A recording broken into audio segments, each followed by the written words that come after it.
Libho asika Zati Hulengende mapomba kukutia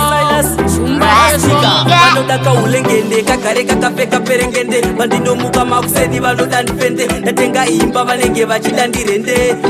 Hulenge unokwara nekuchiva pasina kana chaunoziva zvinani uswere magaba uchishanda mari uchipanda kugeto unogona kunzi wabakuzama kaonesa zvinhu zvakaomatekinuka shanda toshanda hatimire kufika bo bedwina kutsvaga mari yechingwa zvonzi handina keshi ndoda svika levho rachiyangwa zvinhu zvakaoma Libho patisuni zvinouya dhapu taimboshushikana zvedu tiri mutapu pati ndazoona nhasi tapfeka malepu Hulengende zvonzi mubatei anopa impabva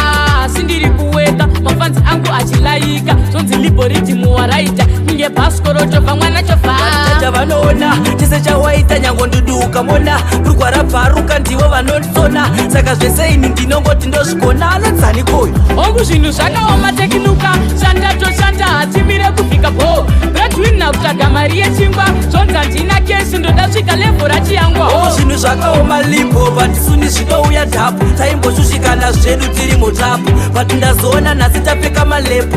Hulengende vanodaka Hulengende kagare kakapfeka perengende vandinomuka makuseni vanoda ndipende ndatenga imba vanenge vachida ndirende Hulenge unokwara nekuchiva pasina kana chaunoziva zvinani uswere magaba uchishanda mari uchipanda kugeto unogona kunzi wabakuzama kaonesa zvinhu zvakaomatekinuka shanda toshanda hatimire kufika bo bedwina kutsvaga mari yechingwa zvonzi handina keshi ndoda svika levho rachiyangwa zvinhu zvakaoma Libho patisuni zvinouya dhapu taimboshushikana zvedu tiri mutapu pati ndazoona nhasi tapfeka malepu Hulengende zvonzi mubatei anopa impabva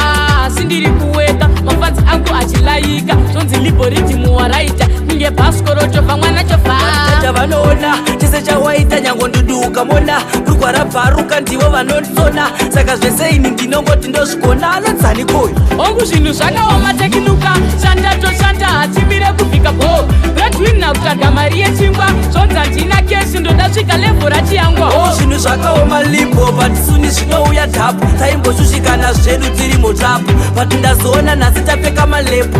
Hulengende